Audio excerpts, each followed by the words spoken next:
The conference room fell silent as Ambassador David Reed finished his statement. Around him, dozens of alien representatives stared with expressions ranging from confusion to outright anger. The Galactic Council had gathered for what they called the War History Exchange, an annual tradition meant to foster understanding between species. Each civilization shared their greatest conflicts, their losses, their victories. It was supposed to build trust through honesty. David had just refused to participate. Perhaps the human delegate did not understand the question, Orvac said from the central podium. The Chancellor's voice carried across the chamber with the weight of authority. His species, the Torvani, had held leadership positions in the Council for 3 centuries. This is not optional. Every member species must contribute to the historical record. I understood perfectly, David replied, keeping his voice steady. Earth respectfully declines to share details of our military history at this time. A ripple of whispers spread through the chamber. To David's left, the Sakari delegation hissed among themselves. Their reptilian features twisted in what he had learned to recognize as contempt. General Horvath, their military commander, rose to his feet. The Sakari Empire has documented every conquest across 40 worlds over 2,000 years. We hide nothing. What makes humanity so special that they refuse this simple request? David felt the weight of 200 pairs of eyes on him. Beside him, Patricia Wong shifted uncomfortably in her seat. She was new to the diplomatic corps, only 3 months on the job. She had asked him the same question during the flight here. Why couldn't they just share something basic? Every species had conflicts in their past. We have our reasons, David said simply. Reasons? The voice came from the Vryn section. Their insectoid ambassador clicked forward on 6 legs. The Vryn collective fought the Great Hive Wars for 60 generations. Entire genetic lines were eliminated. We speak of this openly because we learned from our mistakes. What could humanity possibly have done that is worse than genocide? David said nothing. That was the problem, really. How could he explain that the answer to that question was yes? Humanity had done things just as bad, and they had done them repeatedly, on a scale that would horrify this chamber. This is unacceptable, Orvac declared. The purpose of this exchange is to ensure that no species repeats the mistakes of the past. Transparency prevents future conflicts. Humanity has been part of this council for 200 years. You have enjoyed the benefits of galactic trade, scientific exchange, and military protection. The least you can do is honor our traditions. Patricia leaned toward David and whispered, Maybe we could share something small, just to satisfy them? David shook his head slightly. His handheld device buzzed with an incoming message from Earth. He glanced down at the screen. Maintain protocol. Say nothing. The message came from the highest levels of Earth's government. We understand the Council's position, David said, standing to address the full assembly. We appreciate the intention behind this tradition. However, Earth must maintain its position. We will not be sharing our military history at this time. The chamber erupted. Delegates shouted in a dozen languages, their translation devices struggling to keep up. Accusations flew. Cowardice, deception, disrespect. One ambassador suggested that humanity must be planning something terrible if they refused to discuss their past. Another proposed that humans had never actually fought any wars and were embarrassed by their peaceful history. If only that were true, David thought. Orvac raised his hand and slowly, the chamber quieted. Very well. Since humanity refuses to cooperate voluntarily, I am invoking Council Resolution 47. You have 30 standard cycles to prepare a full presentation on human military history. If you fail to comply, this council will vote on whether to revoke Earth's membership status. David felt his stomach drop. 30 cycles, just over a month in Earth time. He had known this moment might come eventually, but he had hoped to delay it longer. Maybe forever. Do you understand the consequences of what you're doing? Patricia asked as they walked back to the human embassy later that evening. The building sat on the edge of the diplomatic quarter, a modest structure compared to some of the grand palaces other species maintained. They could kick us out of the council. We'd lose everything. David nodded slowly. He understood perfectly. 200 years of careful diplomacy, all at risk. But the alternative was worse. Inside his office, he poured himself a drink from a bottle he kept in his desk. His hands shook slightly as he lifted the glass. Patricia watched him with growing concern. "I don't understand," she said. "Every species has dark history. The Sakari literally bragged about conquest. The Vryn talked about eliminating bloodlines. What could we have possibly done that's worse than what they've already admitted to?" David took a long drink before answering. Outside his window, the lights of the diplomatic quarter twinkled in the artificial night. Ships came and went from the landing pads carrying delegates and dignitaries from across the galaxy. All of them believed they understood the nature of intelligent life. All of them thought they had seen the worst that civilization could offer. "The difference," David said quietly, "is scale. The Sakari fought 40 wars over 2,000 years. We fought more than that in a single century. The Vryn eliminated bloodlines over generations. We industrialized genocide and completed it in years. Every species in that chamber believes they understand war. They don't." Patricia stared at him. "What are you saying?" "I'm saying our wars weren't just dark, Patricia. They were something the galaxy has never seen. The death tolls, the weapons, the sheer efficiency with which we learned to kill each other. If they knew the truth, they wouldn't revoke our membership out of anger. They'd do it out of fear, because once they understand what we're capable of, they'll realize they're sharing a galaxy with a species that spent 10,000 years perfecting the art of extinction." He finished his drink and set the glass down carefully. "And that's why the truth stays restricted." Patricia Wong stood before a door she had never expected to see. The entrance to the restricted historical archives existed in only 3 locations across human space. This one, hidden deep beneath the embassy building, required clearance that most diplomats would never receive. Her hand trembled slightly as she pressed her palm against the scanner. The door opened with a soft hiss. Inside, the room was smaller than she expected. No dramatic vault, no rows of ancient books, just a simple chamber with a single terminal and a holographic projector. As she stepped inside, a calm voice spoke from hidden speakers. "Welcome, diplomat Patricia Wong. I am Archive, the custodial intelligence for this facility. You are the 47th person to access these files in 200 years. The content you are about to review has been classified at the highest level by unanimous decision of Earth's governments. Are you certain you wish to proceed?" Patricia swallowed hard. After last night's conversation with David, she had barely slept. She needed to understand. "Yes, I'm certain." "Very well. Please be seated. I am required to inform you that exposure to this material may cause psychological distress. Counseling services will be made available upon your request." The holographic projector activated, and text began to appear in the air before her. Patricia started reading. The files began with humanity's earliest recorded conflicts. Bronze Age. Warfare, ancient armies clashing with swords and shields. The numbers seemed almost quaint at first. A few hundred casualties here, a few thousand there. Then the medieval period arrived. The Mongol conquests, numbers climbing into the hundreds of thousands. Patricia paused, calculating in her head. She had studied galactic history. The Mindari species had a conflict 300 years ago that killed 200 individuals. It had been considered such a catastrophe that they had established a day of mourning that their entire planet still observed. The Mongol invasions had killed 40 million people. She kept reading, unable to stop. The Crusades, the 30 Years' War, the Napoleonic Wars, each conflict larger than the last, each death toll more staggering. Her hands gripped the armrests of her chair as she reached the 20th century. World War I. Patricia had heard of it, of course. Everyone learned the basics in school. A terrible conflict that had taught humanity important lessons about peace. But the sanitized version she had been taught hadn't included the details Archive now displayed.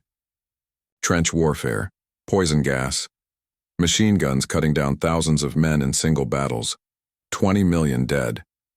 "Archive," she whispered. "This can't be right. 20 million in one war?" "The figures are accurate. Would you like me to continue?" To World War II? There was another one? 21 years later, the hologram shifted. Patricia watched the numbers climb. 50 million, 60 million, 70 million, 85 million dead. The Holocaust. Nuclear weapons. Cities erased in seconds.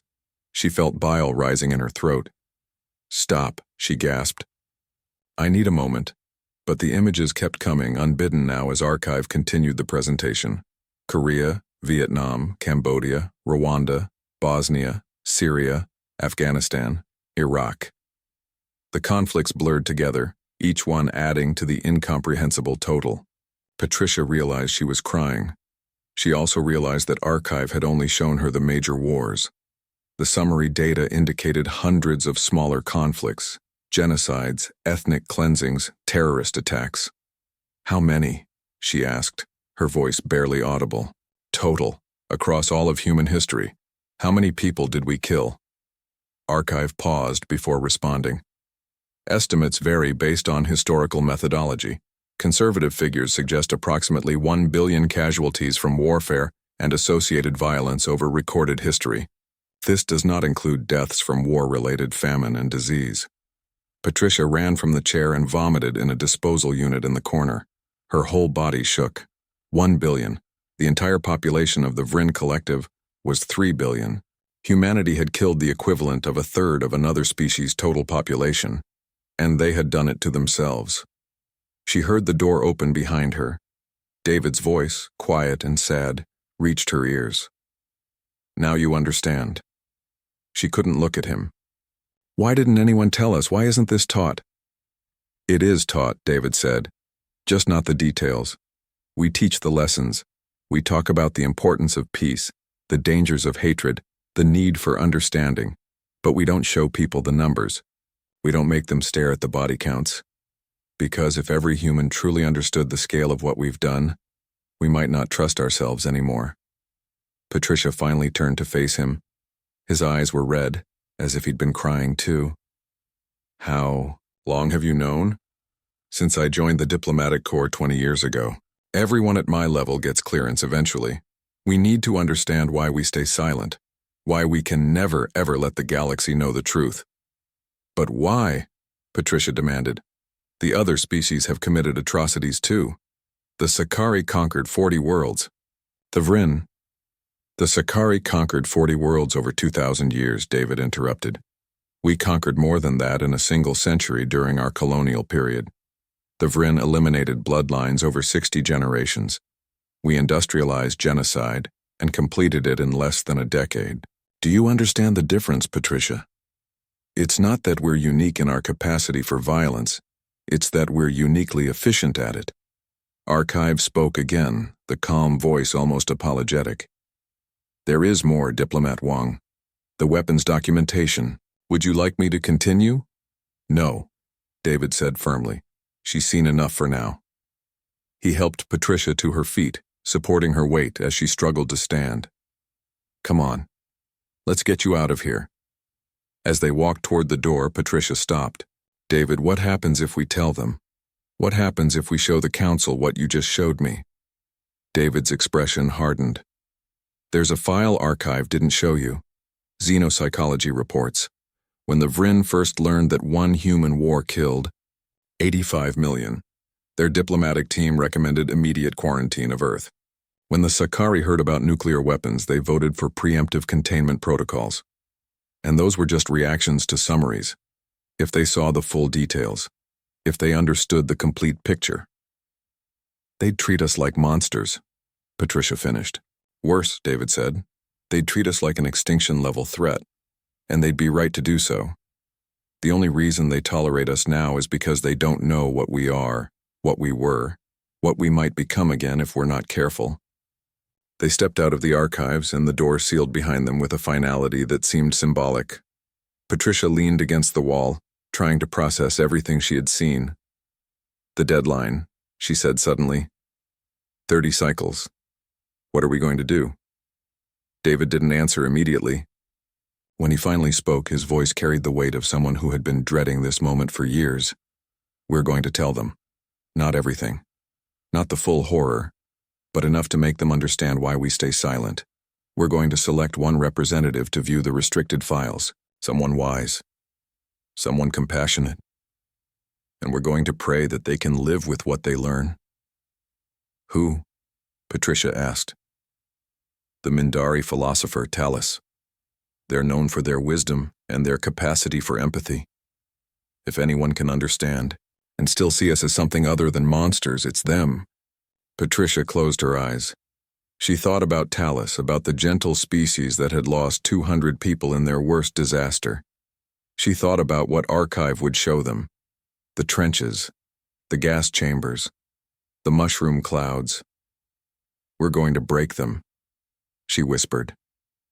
Yes, David agreed quietly, we probably are. 29 cycles had passed. The council chamber filled with representatives from every corner of the galaxy, and the energy in the room crackled with anticipation. News drones hovered near the ceiling, broadcasting to 200 worlds. Everyone wanted to see what humanity had been hiding. David Reed stood at the center podium, a small data chip clutched in his hand.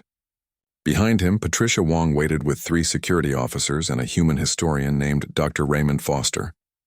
On Earth, billions watched in silence as their fate hung in the balance. Orvac gestured for quiet, and the chamber settled.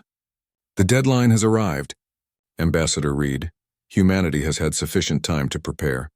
We expect full cooperation with the War History Exchange. You may begin. David activated the podium's holographic display. Images appeared above his head. Ancient armies in formation, medieval castles under siege. He spoke carefully, choosing each word with precision. Humanity's history of conflict spans thousands of years. Like many species, we struggled with territorial disputes, resource competition, and ideological differences. We fought with primitive weapons at first. Swords, spears, arrows. Over time, our technology advanced. Gunpowder, artillery, aircraft. General Horvath interrupted from the Sakari section. This is common knowledge. Every species follows this technological progression.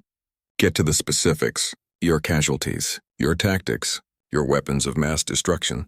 David hesitated. The moment he had been dreading had arrived. Our casualties were significant. Numbers, Ambassador, Orvac said firmly. We require data, not vague statements. In our 2 largest conflicts, approximately 100 million people died.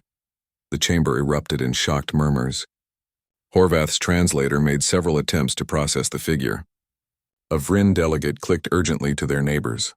Talus, the Mindari philosopher, sat very still in their section, the soft blue glow of their skin shifting to a concerned purple. 100 million? Orvac repeated. In how many conflicts? 2, roughly 20 years apart. The murmuring grew louder. Patricia watched the reactions carefully. She could see confusion, disbelief, and the first edges of fear appearing on alien faces. This was just the beginning, and they were already struggling to comprehend the numbers. Horvath stood, his reptilian features twisted in what might have been disgust or disbelief. The Sakari Empire has fought 40 wars of conquest across 2,000 years. We have defeated armies, claimed worlds, established dominance. Our total casualties across all conflicts number approximately 30 million. You expect us to believe that your species in 2 conflicts killed more than 3 times that number? I expect nothing, David replied. I'm simply stating facts. A Vryn commander joined Horvath. The Great Hive Wars saw entire genetic lines eliminated over 60 generations. Our historians estimate 12 million casualties. You claim to have exceeded this in 2 brief conflicts? Yes, impossible, Horvath declared. Either you are lying, or your species is too dangerous to remain in this council. Perhaps both. Talus spoke for the first time, their voice carrying a musical quality that their species was known for. Ambassador Reed, I do not believe you are lying. But I confess I do not understand. How does a species kill so many of its own? What weapons did you develop? What strategies? David closed his eyes briefly. This was the precipice. Once he stepped over it, there would be no going back. That is precisely why we stay silent, Talus. The details are not something we share lightly. Unacceptable, Orvac said. Council law requires full disclosure. You will provide specifics or we will vote on your membership immediately. Patricia stepped forward and whispered to David. Maybe we should just show them. Maybe they'll understand if they see everything in context. But David had read the xenopsychology reports. He knew what had happened to the human colonies that had been honest about Earth's history. Neighbors had requested their relocation. Trade agreements had been quietly canceled. The words "too dangerous to coexist with" had appeared in diplomatic cables. He made a decision. "I propose a compromise," David announced to the council. "Select one representative. Someone wise, someone capable of processing difficult information. We will grant them full access to our restricted archives. They will review everything and report back to this council whether the information should be made public." The chamber fell silent as the delegates considered this proposal. Whispered conversations broke out in clusters. Finally, Orvac spoke. "This is highly irregular. But given the sensitivity you claim this information possesses, the council will accept. We will select the Mindari philosopher Talus. Their species is known for wisdom, compassion, and sound judgment. If they determine the information should remain restricted, we will respect that decision. If they determine it should be shared, humanity will comply." "Agreed?" David nodded slowly. "Agreed." Talus rose gracefully from their seat, their glow shifting back to a neutral blue. "I accept this responsibility. When shall we begin?" "Immediately," David said. "If the council permits, we can use a private chamber here in this building." Within the hour, Talus sat in a small, quiet room with David, Patricia, and Dr. Raymond Foster. The Mindari skin reflected their curious state, a gentle purple with hints of blue. Raymond had spent his entire career studying human military history. He understood the weight of what he was about to share. "Before we begin," Raymond said, "I need you to understand something, Talus.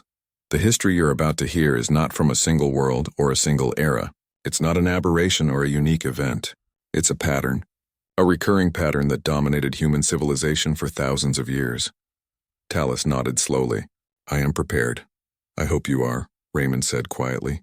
He activated a holographic display. "Let's start with the ancient period. The Roman Empire, for instance, fought numerous wars of conquest over several centuries. Estimated casualties range from 5 to 10 million across all conflicts." Talus's glow flickered slightly. "That is already more than any single conflict in Mindari history." "That's just the beginning," Raymond continued. "The Mongol conquests in the 13th and 14th centuries killed an estimated 40 million people. Some historians suggest it was higher."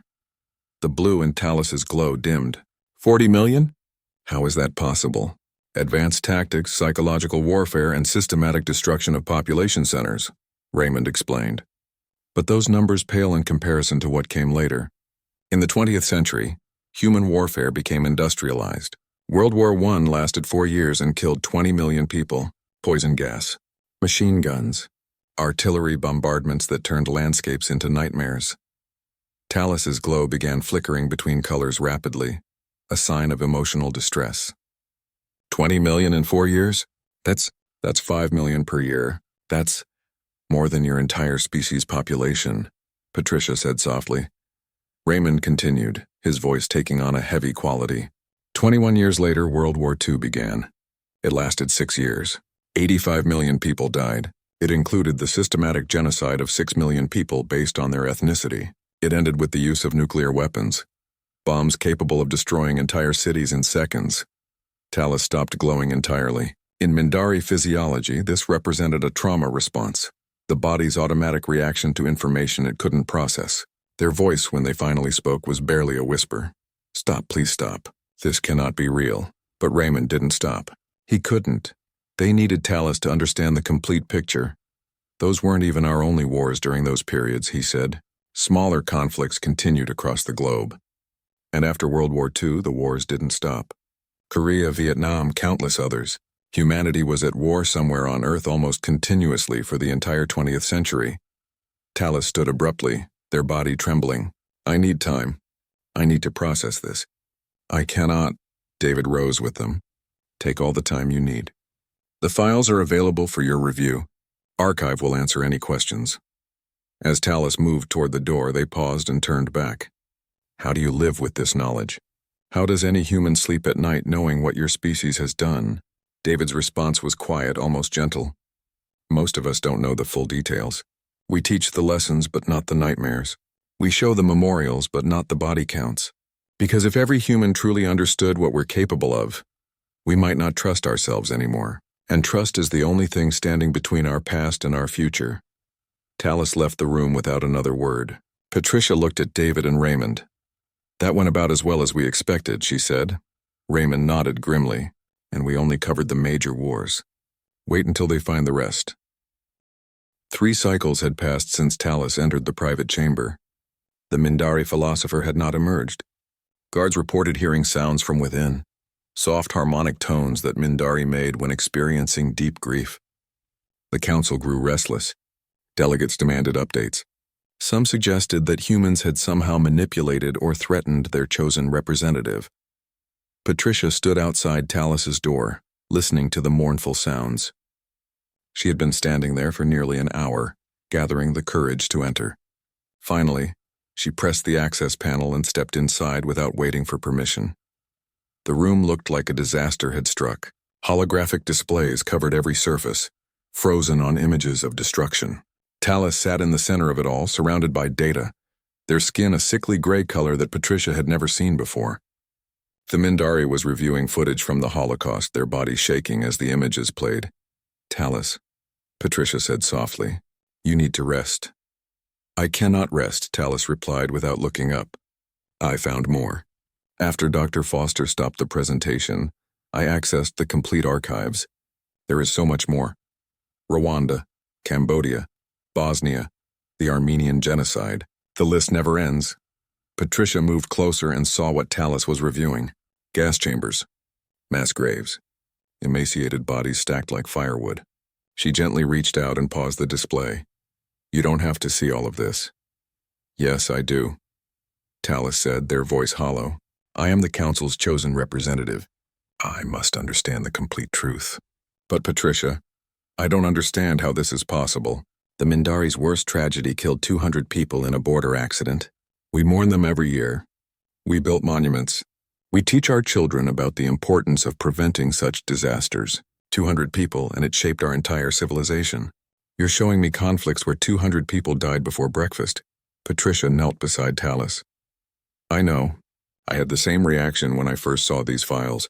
But how?" Talus's glow flickered weakly. "How does a species do this to itself? The Sakari conquer other worlds, but they don't exterminate their own people. The Vryn fought hive wars, but they followed strict genetic protocols. What you're showing me is systematic, targeted cruelty. Humans killing other humans for being different, for believing different things, for simply existing in the wrong place at the wrong time." Talus pulled up another file. The Rwandan genocide.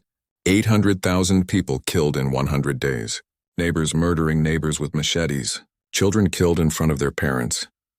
800,000 in 100 days, Talus whispered. "That's 8,000 per day. I cannot even comprehend such numbers. And this happened in your recent history? Less than 200 years ago?" 150 years ago, Patricia confirmed. "We're not proud of it, Talus. We're ashamed. That's why we stay silent." "Ashamed?" Talus turned to face her, and Patricia was startled to see that the Mindari was crying. She hadn't known they could. "You should be terrified." "I am terrified, and I'm not even human." "How can your species contain such capacity for evil and also produce the most beautiful art in the galaxy? I've heard human music. I've read human poetry. Your species sends more aid workers per capita than any other. You volunteer for disaster relief before anyone else. How do you contain such extremes?" Patricia thought about her answer carefully. This was important. This might determine humanity's fate in the council. "Because we remember," she said finally, "every piece of art is a rejection of the violence. Every aid worker is someone choosing to build instead of destroy. Every human diplomat, every scientist, every teacher carries the weight of this history. We're not two different species, Talus. We're one species that knows exactly what we're capable of, and we wake up every day choosing to be something different." Before Talus could respond, the door burst open. Orvac strode in, followed by General Horvath and several other council members. Their patience had run out. 3 cycles is long enough, Orvac declared. "The council demands to know what you have discovered, Talus. Is humanity hiding war crimes? Are they a threat to galactic peace?" Talus stood slowly, their gray glow barely visible. They looked at the council members, then at the frozen holographic displays surrounding them. "You will not see this data," Talus said firmly. Horvath hissed in anger. "We have a right to know what is in these files." The Mindari were chosen to evaluate the information, not to hide it. I am not hiding it, Talus replied. I am protecting you from it. The humans are correct. This information should remain restricted. Absurd, Horvath snapped. What could possibly be so terrible that the entire council cannot know about it? The Sakari have committed acts of conquest across 40 worlds. We are not squeamish about warfare. Talus turned to face Horvath directly. Their glow shifted to a deep red, a color Patricia had never seen on a Mindari before. Archive had mentioned it once during her briefing. Mindari only turned red when experiencing pure, unfiltered anger. You want to know why humans stay silent? Talus said, their voice shaking. Because they have already fought the wars you are preparing for. They have already used the weapons you are designing. They have already made the mistakes you haven't yet imagined. And they learned a lesson that you haven't. Some wars don't have winners, only survivors. The council members fell silent. Talus continued, their red glow intensifying. You ask what could be so terrible? I will tell you. In humanity's worst war, they killed more of their own species in 6 years than the Sakari have killed in 2,000 years of conquest across 30 worlds. They developed weapons that could destroy their entire planet and built thousands of them. They systematically murdered millions of their own people for the crime of being different. And that was just 1 century. 1 century out of thousands. Do you understand what I'm saying? Humanity didn't have a few bad wars. They had a bad civilization that occasionally paused for peace. Horvath's translator took several attempts to process the numbers. When it finally succeeded, the Sakari general took a step backward. That's impossible, he said weakly. I have verified every figure, Talus replied. I have reviewed hundreds of hours of documentation. I have read first-hand accounts from survivors. It is not only possible, it happened. And the most terrifying part? They stopped. Against all statistical probability, against their own nature, they achieved peace. That's not just remarkable, that's a miracle. Horvath spoke carefully as if testing each word. You are saying that humanity is more dangerous than we imagined? No, Talus said. I'm saying humanity was more dangerous than we can imagine. Past tense. They were monsters who learned to become something better, and they did it by remembering every detail of their monstrous past. They carry that weight so the rest of us don't have to. That's why the truth stays restricted, not to protect their pride, but to protect us from knowledge that would change how we see warfare forever. Patricia watched the council members absorb this information. She could see the calculations happening behind their eyes. If humanity had been that violent and had somehow achieved lasting peace, what did that mean for the rest of the galaxy? General Horvath spoke quietly, almost to himself. We thought we were the fierce ones. We thought our conquest made us strong. Your conquests are a footnote compared to human history, Talus said bluntly, and that should frighten you. But it should also give you hope. Because if they can change, perhaps change is possible for everyone. Horvath looked at David, who had remained silent throughout the confrontation. Is this true? All of it? Every word, David confirmed. Then we have a decision to make, Horvath said. The council must vote on whether this information remains restricted or becomes public record. Talus stepped forward. I will make my recommendation clear. This information must remain restricted, not because humanity should be ashamed, but because the galaxy is not ready for it. Some knowledge is dangerous. Some lessons come at too high a price. Humanity paid that price. Let them bear that burden alone. The council members filed out slowly, leaving Patricia and David alone with Talus. The Mindari's glow had faded back to gray. Thank you, David said quietly. Don't thank me yet, Talus replied. The vote hasn't happened, and I'm not certain I did the right thing. I'm not certain of anything anymore. The council chamber felt different now. The casual confidence that had filled the room during the original war history exchange had evaporated. Delegates whispered nervously to each other as they waited for the vote to begin. Everyone had heard rumors about what Talus had discovered. The numbers floated through the diplomatic quarter like ghosts. 100 million. 8,000 per day. Industrialized genocide. David sat in the human delegation section, his hands folded calmly in his lap. He looked peaceful, but Patricia knew better. She could see the tension in his shoulders, the way his jaw clenched every few seconds. 200 years of careful human integration into galactic society, balanced on what would happen in the next hour. Horvath called the chamber to order.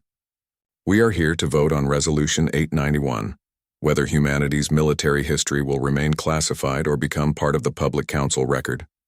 Before we vote, I have asked Talus to present their official findings to the full council. Talus rose slowly. Their glow had returned to a pale blue, but it lacked the vibrant quality it had held before. Something in the Mindari had changed during those 3 cycles in the archives. Patricia recognized the look. She had seen it in her own mirror after visiting the restricted files, the weight of knowledge that couldn't be unlearned. Honored delegates, Talus began, I have reviewed approximately 800 hours of human historical documentation. I have examined casualty reports, weapon specifications, tactical analyses, and first-hand survivor accounts. I have consulted with human historians and verified all data against multiple independent sources. The chamber was absolutely silent. My conclusion is this. Humanity's request to keep their military history restricted should be granted. However, I believe this decision requires context. I cannot tell you the specific details I learned without defeating the purpose of restriction. But I can tell you this. Humanity's capacity for violence exceeds anything currently documented in galactic history by a factor that would require new mathematical terminology to adequately describe. Murmurs spread through the chamber. Horvath stood immediately. That is precisely why this information must be made public. If humans are uniquely dangerous, the Council must know the extent of that danger. You misunderstand me, Talus said. I did not say humans are uniquely dangerous. I said they were uniquely dangerous. Past tense. The species you know today is not the species that fought those wars. They are the descendants of survivors who decided never to repeat their ancestors' mistakes. A Vryn delegate spoke up, their translator converting clicks into words. How can we trust that they won't revert to their violent nature? If the capacity exists, the threat remains. Talus considered this carefully. That is a fair question. Let me answer it with context. In the last 200 years since joining this council, humanity has not initiated a single military conflict. This is the longest period of peace in their entire recorded history. Before joining the council, their longest peace lasted 60 years. Then another war began, but something changed when they reached the stars and met us. They decided that their old patterns would not continue. Patricia felt tears forming in her eyes. She hadn't known that. 60 years had been humanity's previous record. They had already more than tripled it. Orvac spoke thoughtfully. You are suggesting that contact with other species reformed them? I'm suggesting that they reformed themselves, Talus corrected. We merely gave them a reason to maintain that reformation. Every human diplomat carries the weight of their species' history. They know what they're capable of, and they choose every day to be something different. That choice made continuously over 2 centuries is more meaningful than any treaty or law. General Horvath wasn't satisfied. Words are easy. Choices can be unmade. I want facts. How dangerous are they truly? What weapons did they develop?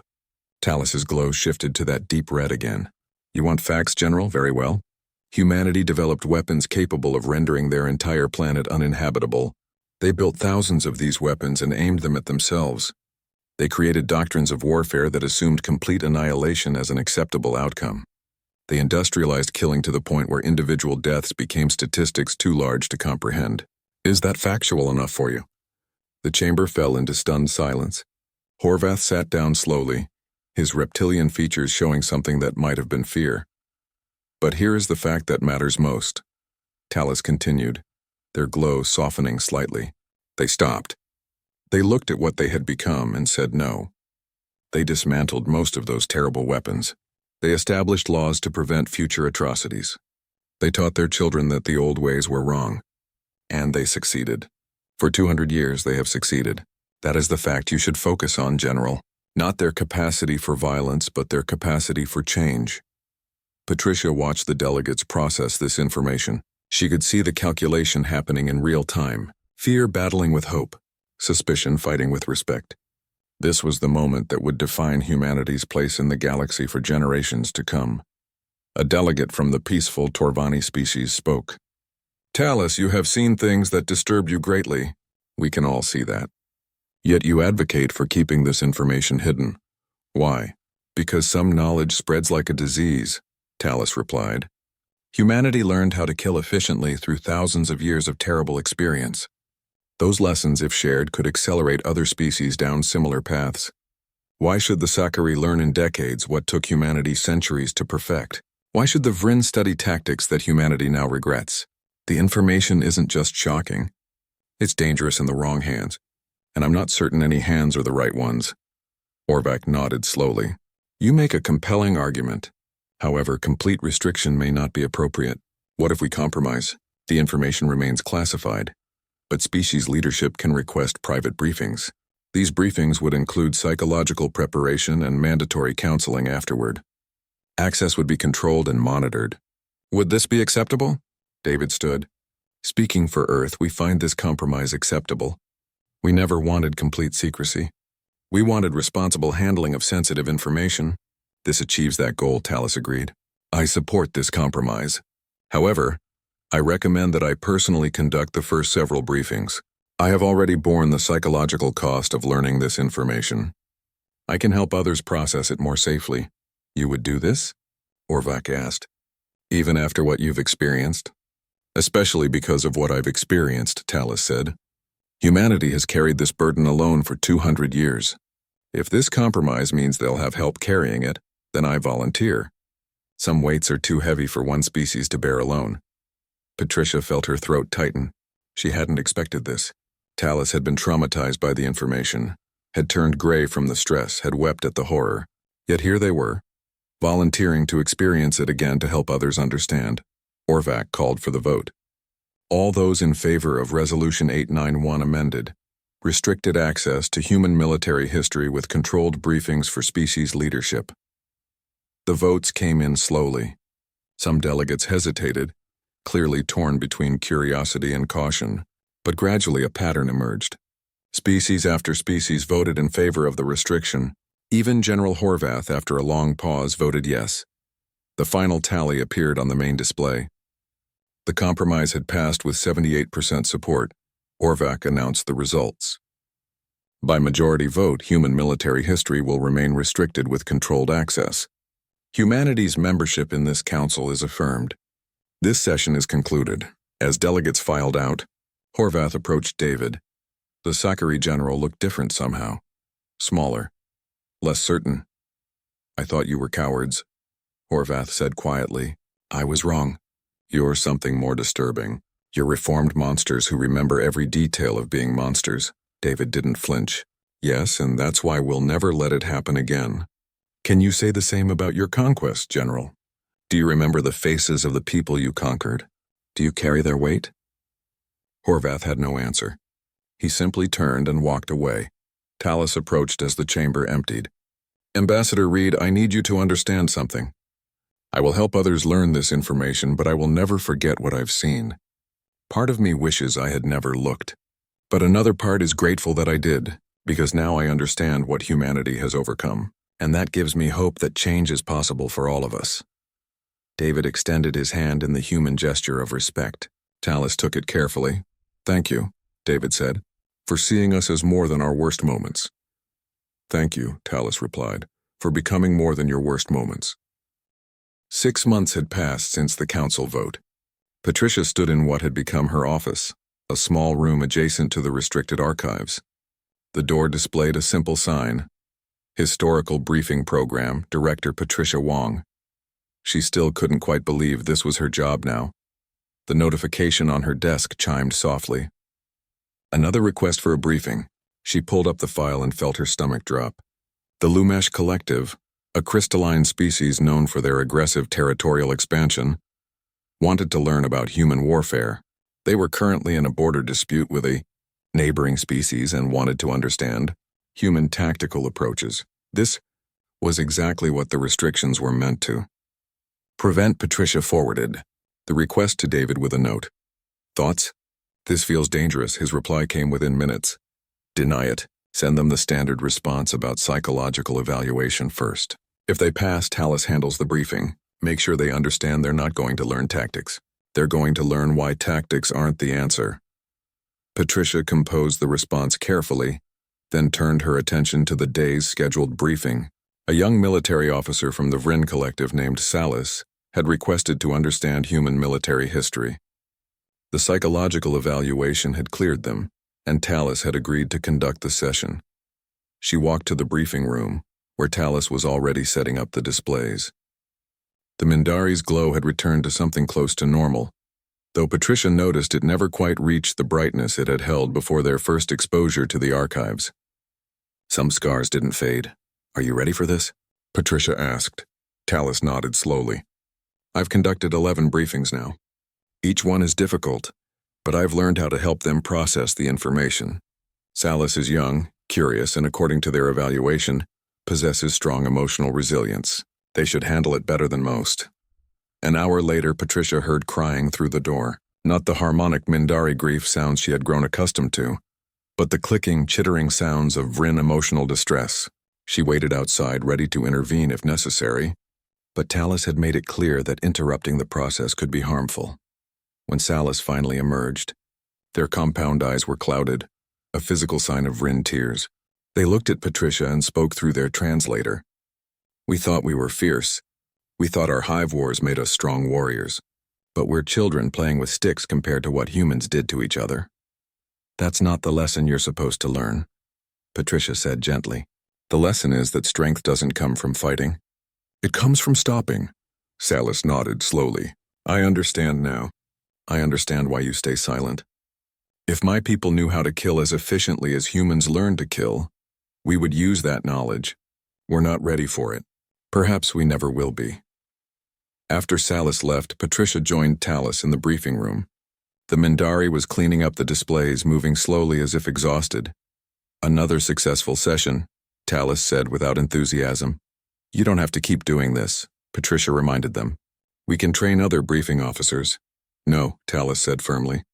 I started this. I'll see it through. Each person who learns this information is one more person who might choose peace over conflict. That's worth the cost, Patricia's desk chimed again. This time the request made her smile. General Horvath had submitted a formal application for a briefing. The psychological evaluation was complete and, surprisingly, he had passed. His stated reason: to understand why humanity succeeded where the Sakari Empire has failed. She forwarded it to Tallis. What do you think? Tallis looked at the request for a long moment. Schedule it. The general needs to learn this more than most. 3 weeks later, Patricia observed Horvath's briefing through a one-way display. She watched the proud Sakari general slowly crumble as Tallis walked him through human history. When they reached the nuclear weapons section, Horvath's tail, which usually expressed dominance through rigid posture, drooped against the floor. We were wrong, Horvath said, his voice barely audible. We thought conquest made us powerful. We thought our 40 wars over 2,000 years made us great warriors. But humans fought more wars than that in a single century. And they weren't trying to conquer. They were trying to survive each other. And they succeeded, Tallis reminded him gently. That's the important part. They survived themselves. After the briefing ended, Horvath asked to speak with David. They met in a neutral conference room, just the two of them. Patricia watched from the observation area, ready to intervene if needed, but curious about what the Sakari general would say. I owe you an apology, Horvath began. I called you cowards. I demanded you share your history. I thought I understood warfare. I was a fool. David listened without interrupting. The Sakari Empire has conquered 40 worlds, Horvath continued. We're proud of this. We tell stories about our great victories, but I realize now that we're celebrating things we should be ashamed of. You had hundreds of victories and you don't celebrate any of them. You mourn them all. We mourn the necessity of them, David corrected. Some of our wars were fought for good reasons. We stopped genocides. We defended the innocent. We protected freedom. But even the justified wars cost too much. That's what we learned. That's what we remember. Horvath was quiet for a moment. My species is currently planning 3 new territorial expansions. After today, I'm going to recommend we cancel all of them. I can't look my soldiers in the eye and send them to fight for territory when I now know what fighting really costs. That's the right choice, David said. But it won't be easy. Your political leaders will resist. Your military commanders will call you soft. Your people might not understand. Then I'll help them understand, Horvath replied. Not by showing them what I saw today. They're not ready for that. But by helping them see that strength comes from choosing peace, not from winning wars. As Horvath left, Patricia joined David in the conference room. Do you think he'll succeed? She asked. I don't know, David admitted. But he's going to try. That's more than we had 6 months ago. They walked back toward the embassy together. The diplomatic quarter was peaceful in the evening light, ships coming and going, delegates from hundreds of worlds going about their business. None of them knew about the small room beneath the human embassy, where terrible truths were carefully shared with those strong enough to bear them. "I got a message from Earth today," David said. "The government wants to expand the briefing program. They want to train more officers like you to help Talus. They think this might be humanity's real contribution to galactic peace, not our technology or our trade, our hard-earned wisdom about the cost of war." Patricia thought about this. "It's a heavy burden." "It is," David agreed. But Talus was right. Some weights are too heavy for one species to bear alone. If we can share this burden, help others learn from our mistakes without making those mistakes themselves, then maybe all of it meant something. Maybe our billions of dead didn't die for nothing. They reached David's office and he poured 2 drinks. They stood by the window, looking out at the galactic community that humanity had fought so hard to join and worked so hard to deserve membership in. "When we first came to the stars," David said quietly, "we were afraid they'd discover what we were, what we had done. We thought they'd reject us out of fear or disgust. But instead they're learning from us, not learning how to fight like we fought, learning how to stop fighting like we stopped." Patricia raised her glass. "To the burden we carry. To the burden we share," David corrected. They drank in silence, 2 humans standing guard over terrible knowledge, making sure it served as a warning rather than an instruction manual. Outside, the galaxy continued its dance, peaceful and unaware of how close humanity had come to being cast out, and how their darkest secrets had somehow become their greatest gift. The next morning, another briefing request arrived. Then another, and another. Word was spreading through the council.